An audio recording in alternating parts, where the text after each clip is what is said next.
আজ হচ্ছে পূর্ণিমা, তাই আজকে পুজোটাই আমি আগে দিয়ে নিলাম। আর পুজোটা সত্যি কথা বলতে রান্নাবান্নার আগে দিয়ে নিলে না মনটা অনেকটা ভালো লাগে। আর পুজো আসাটা কিন্তু বন্ধুরা জানো তো আমি বন্ধই করে দিয়েছিলাম আমার মেয়েটা চলে যাবার পর থেকে। একটা বছর আমি ঠাকুর ঘরে ঢুকিনি, পুজো দিইনি।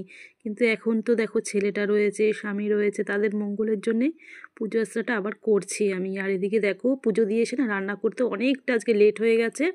আর যেহেতু একবার আমি পাঁচালি টাচালি সব কিছু পড়ে ঠরেই আসি, আর এসে দেখো করেছি এখানে ওই এটা হচ্ছে টমেটো ভর্তা আর বেগুন ভাজা করেছি। এখানে দেখো করেছি সিম পাতুরি, আর সিম পাতুরিটা হাজব্যান্ড ভীষণই ভালো খায়। আর করেছি ইলিশ মাছের ঝোল বেগুন কুমড়ো দিয়ে। আর এটা হচ্ছে কাঁচা টমেটোর মানে মুসুরির ডাল দিয়ে কাঁচা টমেটো দিয়ে করেছি। আর এদিকে যেহেতু আজকে পূর্ণিমা ছিল, তো সে কারণেই ভাবলাম যে না রান্নাটা পরেই করব, পুজোটা দিয়ে আসি। আর পুজো দিতে ঢুকেছি মানে 11টা নাগাদ তো ঢুকেছি। আজকে প্রায় 1টা বেজে গেছে জানো তো। আর তার উপরে যেহেতু পাঁচালিটা আমি একবারে পড়ে টরেই আসি, বৃহস্পতিবার এদিকে পূর্ণিমা অনেকটাই আজকে সময় লেগে গেছে। আর খুব মানে অল্প সময়ের মধ্যে 1টায় বেরিয়ে না আমি 2:30টার মধ্যে রান্না শেষ করেছি। হাজবেন্ডও মানে অবাক, বলছি এটুকু টাইমের মধ্যে এতগুলো পদ তুমি করে ফেললে।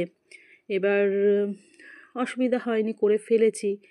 তো এদিকে দেখো খুব একটা মানে হাস্যকর কাহিনী হয়েছে। এদিকে আমার শাশুড়ি কিন্তু মানে এখন যে কোনো মাছই খেতে গেলে কাটা কাটা করতে থাকে। আর তার মধ্যে ওনার যেহেতু দাঁত নেই, তো আগে খেতে পারতো যখন দাঁত টাত ছিল, কিন্তু এখন দেখো আজকে করেছি ইলিশ মাছ, তার মধ্যে আমার শাশুড়ি বলছে ওনাকে লেজটা দিতে। মানে ভাবা যায় যে এই জিনিসটা ওনাকে কোনো দিন দেওয়া হয়নি। আর মানে আমি কন্ট্রোল করতে পারলাম না, শুনে হেসেই দিলাম যে যে জিনিসটা উনি খেতে পারবে না উনি হঠাৎ বলে বসলো দিতে। সত্যি মানে আমার এত হাসি পেয়ে গেছে, মানে আর আমি নিজেকে নিজে আর কন্ট্রোল করতে পারলাম না।